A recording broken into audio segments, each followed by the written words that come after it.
everyone, it's Sharon Selby here inside the Free From and Allergy community.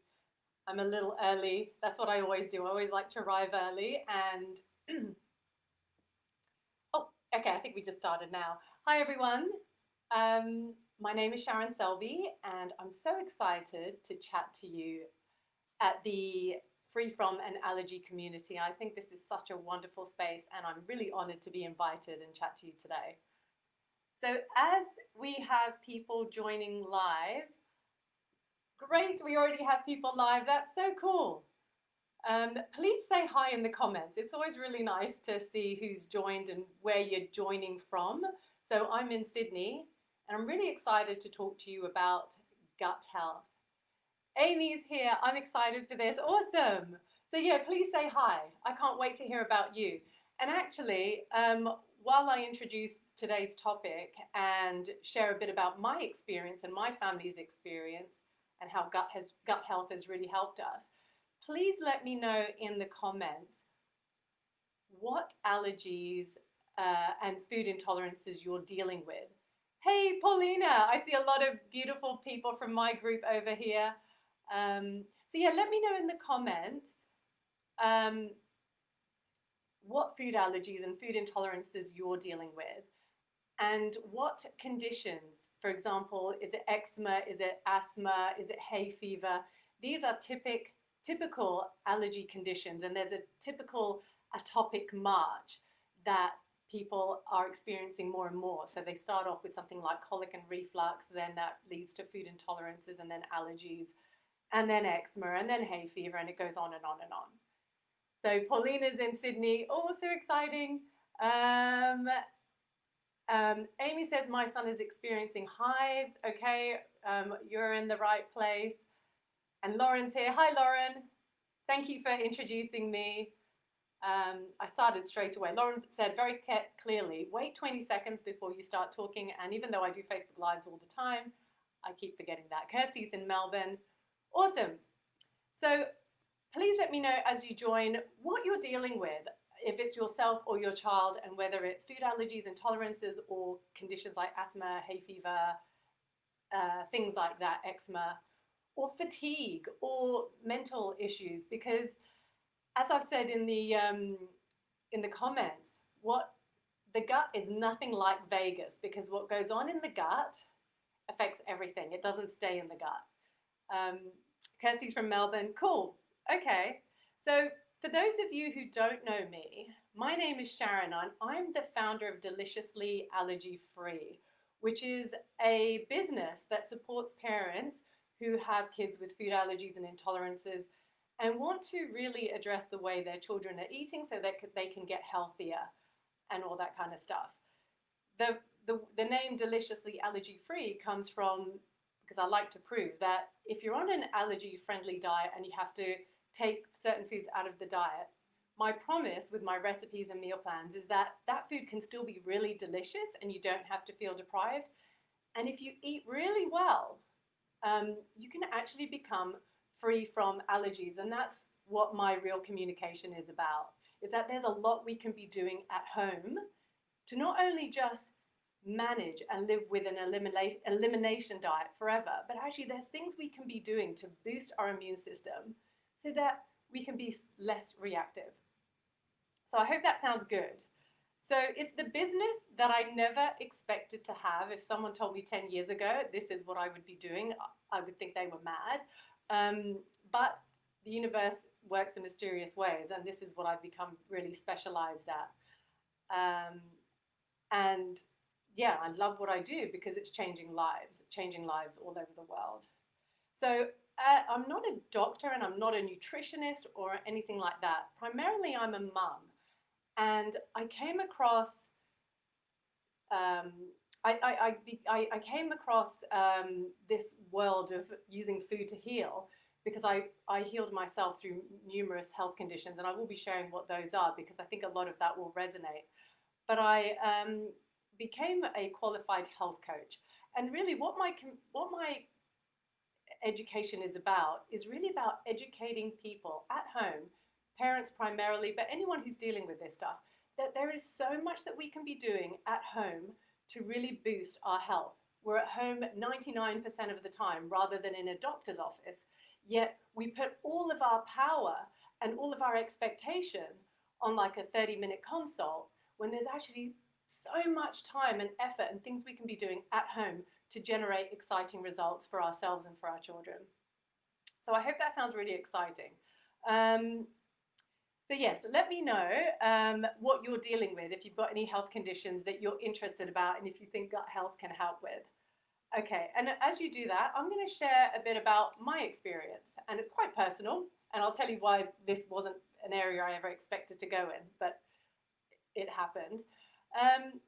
I moved to Australia. I'm originally from the UK 8 years ago with a newborn son. My husband and I totally underestimated the challenges of becoming parents for the first time. So we moved to Australia with our 6-week-old son, and within a couple of months, I started developing really bad hay fever. It was chronic. And then I also developed asthma out of the blue, and I didn't have these conditions, and since I was a child, and extremely mild. So I didn't really know what I was doing. And the conditions got so bad that I ended up with pneumonia and finding it incredibly difficult to breathe. So I was fast-tracked to see a respiratory specialist. And from that moment, from not ever having any medication or health issues beforehand, I was put on 8 rounds of steroids a day. 4 steroids and puffers for my asthma and 4 steroids for my hay fever because it was that bad. Every day felt like I had the worst flu. And initially, I was very grateful because I didn't have those conditions anymore. I did have a terrible cough, like a smoker's cough that I couldn't get rid of. It was really debilitating. But those initial medications, it was like a life-saving moment because I could breathe and I wasn't so reactive. And my doctors, I did ask my doctors, why am I reacting like this? And they said, well, Sydney is the asthma capital of the world, and we did some allergy tests, and you're so sensitive and allergic to dust mites, like off the scales, and to the pollen, and to everything. And the advice was really, if you want to feel better, you have to leave Australia. It just was really affecting my immune system. At this point, I was not educated at all on food, or I had not studied health coaching or nutrition at that stage, so I had not even factored in diet. And so I was on this medication for 2 years, and by that stage, I started developing other symptoms. I developed chronic fatigue. I had such a weak immune system that I was catching every cold and virus and bug that my son picked up at daycare. And I was constantly ill. So I'd get one cold, and as soon as that would go, I could feel my glands swell up again, and I'd be getting another one. And I had migraines and headaches all the time. So not only was I on 8 rounds of steroids a day, I was on a packet of painkillers a week, like Panadol and Nurofen. And then I was on all these cold and flu tablets because I was constantly fighting off some infection. And surprisingly, or not surprisingly, I developed mental disorders. So I had postnatal depression, and then not treating that properly, after 2 years I was diagnosed with severe depression and anxiety, which was a condition I'd never had before. And I know one of the members in this group was asking, can gut health affect your mental well-being? And 100% it does. And I'll share how. So I saw my GP again, which I would see often, and I said, look, I feel like shit, basically. And it was now really about, well, there's more medication for this. There's antidepressants. And I think I just had a moment. I was in my 30s, and I was thinking, I am on so much medication. I've been on antibiotics because of my pneumonia. And I thought, I can't do this anymore. So I left the doctor's office and I said, no, okay, let me think about it. I'll get some counseling instead or whatever. And I decided, I got home feeling really sorry for myself. And I decided, and I don't know how it came about, I decided I was going to do a 2-week cleanse. I was just going to cut out all the rubbish that was in my diet. So I took out gluten, I took out dairy, I took out sugar, I took out processed foods. And I just had this drive to eat a bit better. And I think it was because, of course, while I was going through all of this, I wasn't eating well. And incredibly, after 2 weeks, I didn't have a single headache. My energy started really regaining strength. So I was getting up in the mornings for the first time. I didn't need a nap in the afternoons when my son went down to have a sleep. And then incredibly, after 3 months, I no longer had hay fever, and I cut off half of my steroid medication. Within 5 months, I no longer had asthma. And that was so profound because I thought I got no control of what's going on in the outside world. So what happened was I treated inside, and then I no longer was so sensitive to the outside world. So I didn't actually have to leave Australia. I had to fix my system and not necessarily all the symptoms with medication. So that's how I then thought, I've got to research this a bit more, because how did a depressed stay-at-home mum heal herself when all the practitioners I used, which I was very grateful for, were able to only manage the symptoms but not really get to the root cause? So that's when I went to study nutrition and sort of became a health coach in the process. And that's how my business was born, and that was the birth of my business that I never expected to have. And I then worked with a lot of mums who wanted to have that same transformation, and that was very successful. And that's pretty much where I thought my business and my new life was going to take me. And then my youngest son was born, Cooper, and he introduced me into the wonderful world of multiple food allergies and intolerances and reflux and eczema. And that was a period where I had to learn even more, because I was already gluten and dairy free. I decided to come off those food groups completely, 90% of the time. And then he was born and he had all these conditions. And when we started weaning him, he just reacted to all sorts of foods. So he had a very big sensitivity to food groups like salicylates, glutamates, and amines. That's a natural occurring chemical in most fruit and vegetables. In his case, it was salicylates, which is the fruit and vegetables were a problem for him. So he could only eat pear. If he had apples or any other fruit, he would throw up and develop hives. So he was on a very short list of safe foods. It was a much shorter list to work out what he could eat and versus what he couldn't. As for vegetables, aside from a few root vegetables, he couldn't eat anything else.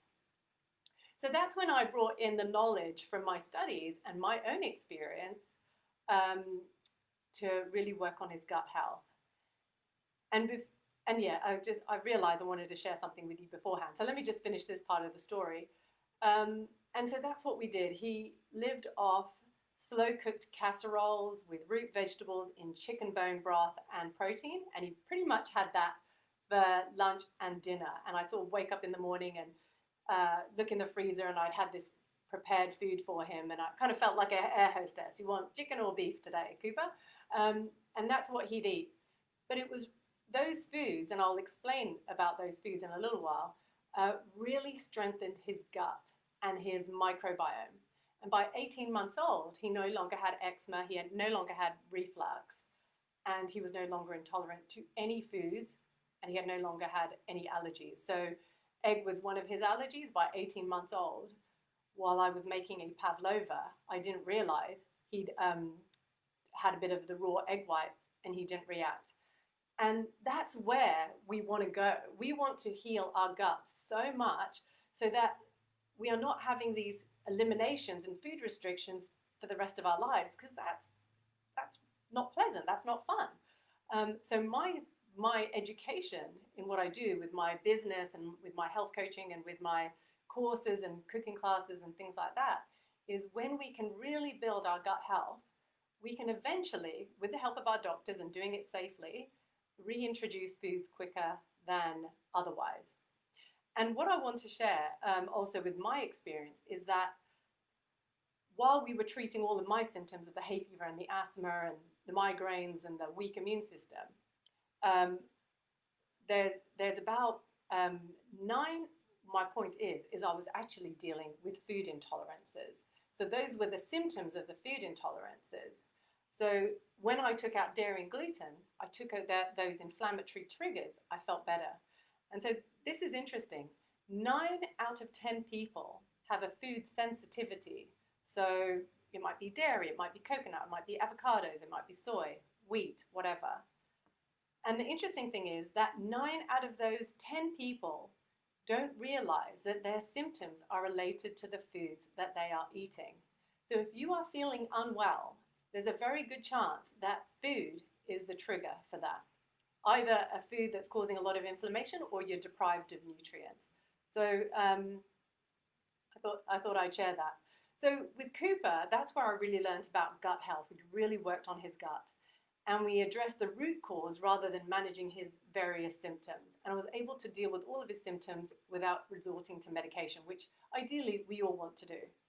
And I love my quote, so according to Hippocrates, the godfather of medicine, I think it was 460 BC, he said all disease, so all dis-ease, discomfort, begins in the gut. And he's sort of the most outstanding figure in the history of medicine. So all the way back then, he was onto something. He also then said, let food be thy medicine and medicine be thy food. And it's really powerful. So let's talk about gut health. And I'd love to know if anyone who's live is experiencing any of the symptoms I had. So I'll just quickly check. So Denise says dairy-free, gluten-free, egg-free to help asthma. So clever. And I really, dairy is a nightmare for asthma, and so is gluten. And egg-free, yep, that will definitely help. Amy says, I have severe anxiety. I'm so sorry to hear that, Amy. And a lot of people are dealing with mental issues as well as children, ADHD, autism. All of these things are massively on the rise. And the gut and the brain are very much connected through the vagus system and the central nervous system. So what goes on in the gut then gets affected wherever we are vulnerable. So if we're vulnerable in our brain, we might experience mental disorders. If we're vulnerable and have vulnerability and weakness in our lungs, we might experience asthma. Or if we have weak skin immunity, the toxins that are being released from the gut affect the skin. So Cam, hello Sharon, haha, love Cam. So Cam, I've got lots of gorgeous mums from my group over here. Rhonda says, egg, all nuts, sesame, seafood, dairy, and dust mites, anaphylaxis, my God, that is a handful, isn't it? Julie says dry and perpetually blocked nose. Is that hay fever? That's definitely some sinus thing going on. And truth is, I don't like to often label things, but I do sort of say, that's the body giving you a clue that things are not 100%. I mean, it could be that you're just fighting an infection, but if you've constantly got it, that may be a sign of some sort of hay fever and that we need to do some gut work. So let's talk about gut health. So a healthy gut basically digests foods, absorbs all the nutrients, and then eliminates the toxins and things that it doesn't need. That's what a healthy gut does. And to do that, it requires gut flora, which is bacteria. And we have about 100 trillion bacteria in the gut that does all of that for us. They sort out, they take out all the nutrients, they eliminate things they don't want, and we require those bugs to do that for us. And to sort of imagine what 100 trillion organisms are, that's about 2 to 3 kilos in weight. So we have that much bacteria in our gut. And it's really important that we aim to gain balance in the gut. So we want 80% good bacteria in the gut and 20% bad gut bacteria. That would be a very healthy gut microbiome. And we want to try and strive for that kind of balance. So the interesting thing as well is 70% of our immune cells are inside our gut. So if we're constantly getting sick, we're probably not got a good balance there. And 90% of serotonin, our happy hormone, is made inside the gut as well. And that's why that ecosystem is so important to get right and to get that balance right. But sadly, things have gone wrong. And so we're not experiencing, complete health and well-being. When we're really healthy, we're energetic, we're positive, we have a healthy appetite, we don't have these horrible cravings, we just feel positive and energized. That's really, and we go to the toilet regularly. And what I mean by that is we're going between 1 to 3 times a day for a number 2. And that is someone who's in tip-top condition, doesn't require any medication for anything. And then you know you've got a healthy gut. Chances are everyone in this group has some kind of gut dysbiosis. So things have gone wrong, and let me explain why more and more of us are dealing with gut issues like IBS and food allergies and food sensitivities. And that's because, sadly, due to our diet, our standard Australian diet and processed foods and high sugar and highly refined foods, due to that, due to lifestyle factors, maybe not getting enough sunshine, stress, toxic chemicals, we are exposed to so many chemicals that our bodies are not accustomed to. A couple of 100 years ago, 300 years ago, we didn't have these amount of chemicals in our life. Children, babies are born with 150 to 300 chemicals in the umbilical cord, so they are born with a heavy load. Things like pharmaceuticals, like antibiotics, birth control, painkillers, they affect the gut. Antibiotics is an obvious one. Antibiotics means antibacteria, so they just wipe out loads of bugs in the gut, the good and the bad. And also birthing, all of these factors that I've just named, diet, lifestyle, stress, pharmaceuticals, the way we're born, they can all tip the balance so that we experience far more pathogens in our gut than good bacteria. So what is happening is the good bacteria is here and the bad bacteria is here. And, as we go through life, we're starting to tip the scales and we're getting more bad bacteria in the gut. And that is called gut dysbiosis, a disbalance of gut bacteria. And that process can lead to a thing called leaky gut. And when we have leaky gut, it means harmful foreign molecules like food can enter the bloodstream. It's never meant to do that. And when that happens, it causes damage because the immune system sees that cow's milk protein or soy protein as a foreign invader, and it just wants to attack it and protect the body. That's all the body is designed to do, is to protect you and help you thrive. But because of this constant avalanche of these molecules entering our bloodstream, the immune system is in overdrive, and instead of protecting us, it's starting to damage its own organs and tissues. So when food protein enters the bloodstream, the person can then become sensitive to all sorts of foods, whether it's from a child or even later in life. People are developing allergies to prawns or whatever in their 30s, and they never had a problem before, and that's because their gut has been compromised. And that gut lining has tiny little punctures in there when it should be very much sealed. So my question to you is the problem food itself, or is the problem the gut lining is damaged and is like a sieve? And this is where, when we get a bit informed and have some knowledge, we can become really empowered to fix that. So my point is, it's not only about eating allergy-free or eating a low FODMAPs diet or eating a gluten-free diet, because a common mistake I see is that people realize that gluten's the problem or that dairy's the problem. So they'll straight away switch their biggest foods like bread or yogurt to an alternative. But those alternatives are so nutrient devoid and full of additives and all sorts of ingredients that our bodies don't really require. And so we're not actually getting healthier. In fact, in many cases, when people start going dairy or gluten-free or whatever free, the diet becomes even worse, because it's really hard to suddenly try to live without your biggest food groups. So I do get that. But we have to make sure when we remove certain food groups that we're getting all the nutrition we need. So how do we eat? This is going to be my 3-step process. First, before the process begins on what we need to eat, we first need to remove the triggers. We need to remove the inflammation from our body. So if gluten and dairy, like it was for me, caused inflammation, as soon as we remove that, the inflammation starts going. And if you do that for a prolonged period of time, instead of inflammation, the body actually can start healing, which is amazing. So we've got to remove the foods that are pretty much unhealthy and causing us triggers.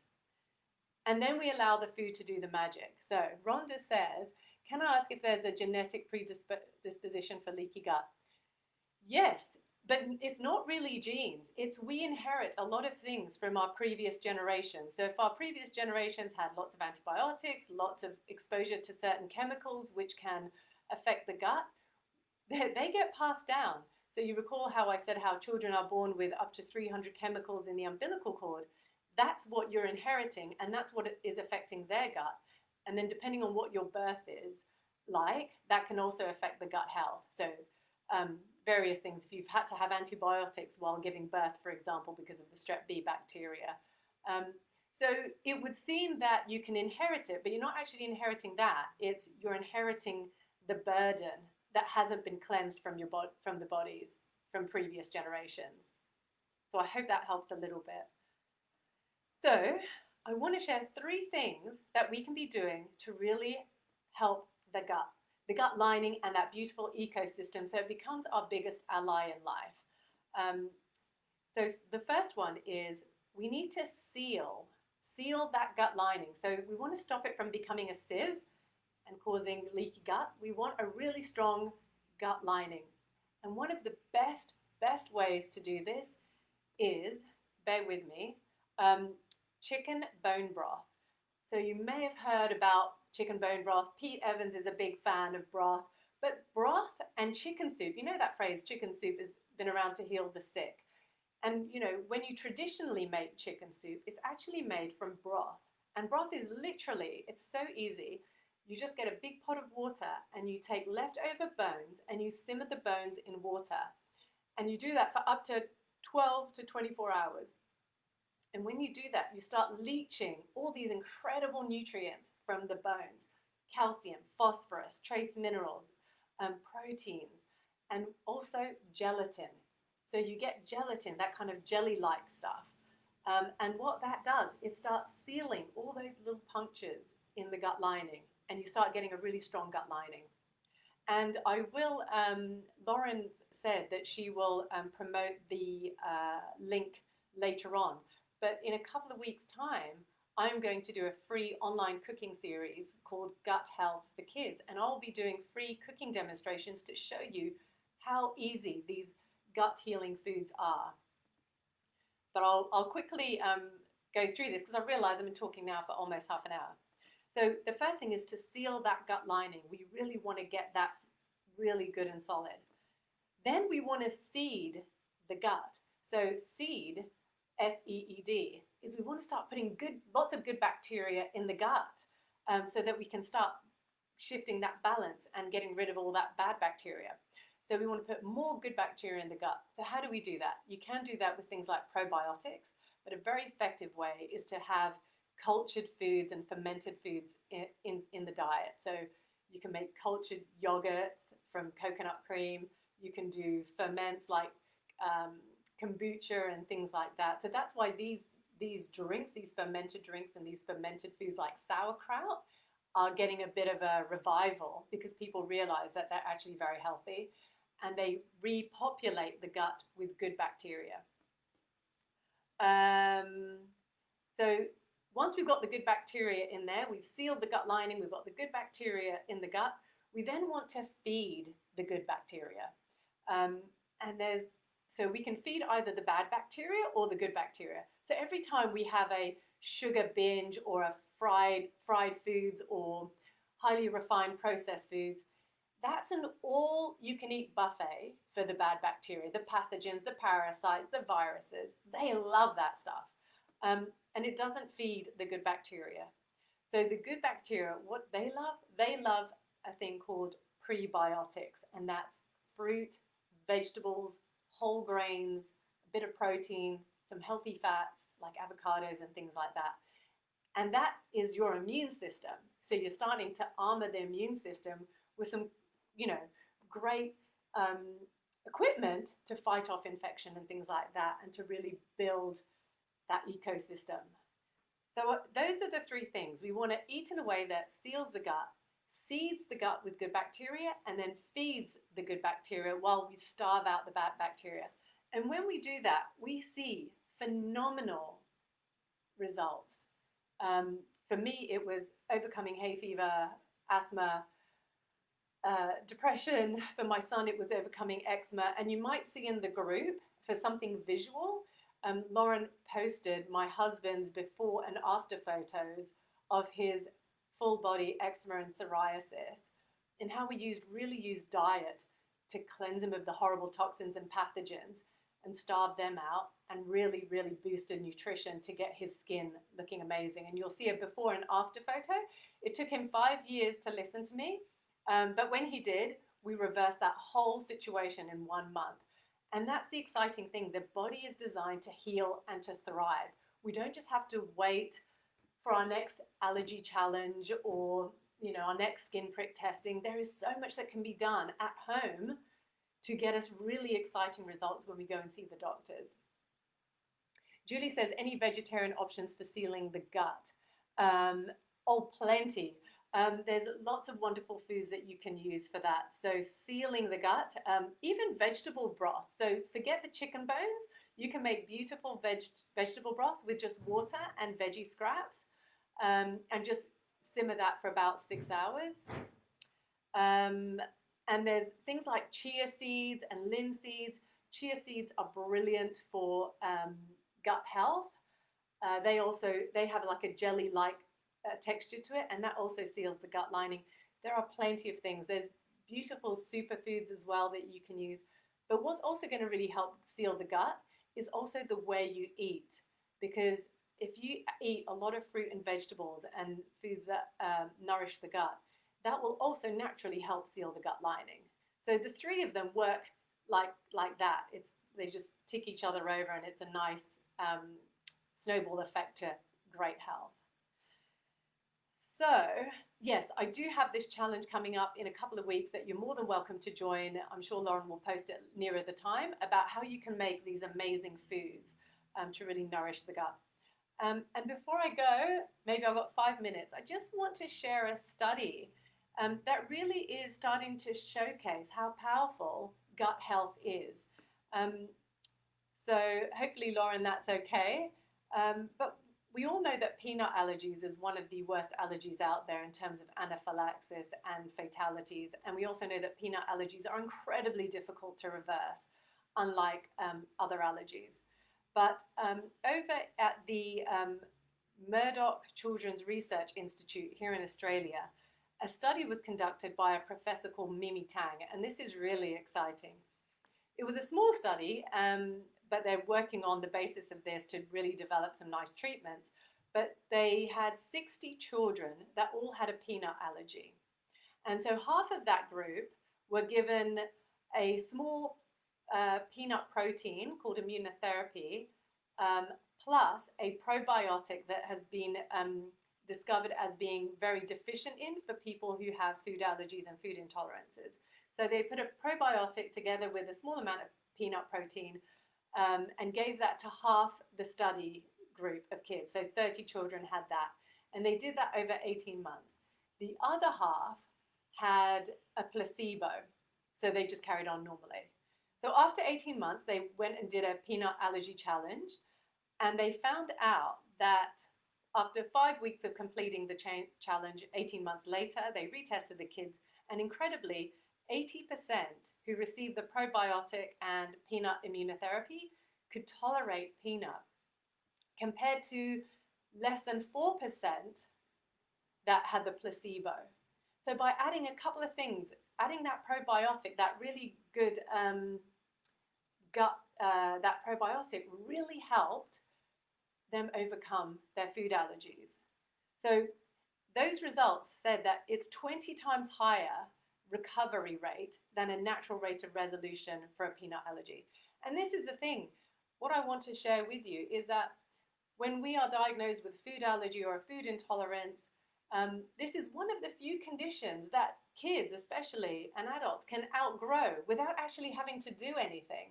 It's not like, if you're given another illness like heart disease or kidney failure or whatever. Funnily enough, food allergies and intolerances, without doing anything, they might outgrow them by the age of 5, 6, 7 or whatever, or not. But there's always a reason why people are outgrowing them. And my belief is, my theory is, if the gut health is there, the immune system becomes really powerful, because 70% of the immune system is in the gut. And for many of you, you might be dealing with an immune system that is so out of whack. And that's because we have gut dysbiosis in there. So we have an immune system that's overreactive when it comes to safe foods like, dairy and gluten, but totally underreactive when it comes to fighting infection. So when we bring in these gut healthy strategies, that immunity shift will change. It will start becoming really effective at fighting infection, and it will stop overreacting to safe things. And that's where we want to be. So, ladies, I talked for quite a while, but I hope that gives you a few aha moments, and to empower you that there is so much that you can be doing at home. And it's not just about going allergy-free or gluten-free. It's about being healthy in the process and using your gut and your friendly bugs to help you in your journey. So that's it, everyone. Amy says that's brilliant. Thank you. I'm so pleased to hear it, Amy. And if there are any questions, I'm happy to stick around for a couple of minutes. Let's see. I recognize so many beautiful names here. Okay. Adrian says, thanks, so enlightening. I'm so pleased to hear it. Really pleased to hear it. Okay, guys, I will stick around and obviously answer any questions. If any questions come up, I'll be around now. Julie says, thank you for this incredible presentation. Oh, thank you. And Denise says, thank you, Sharon. It's such a pleasure. I'm glad you found it helpful. Simone says, fantastic. Wealth of info. Beautiful. Thank you all very much. And I hope you found that really helpful. So thank you. Bye for now.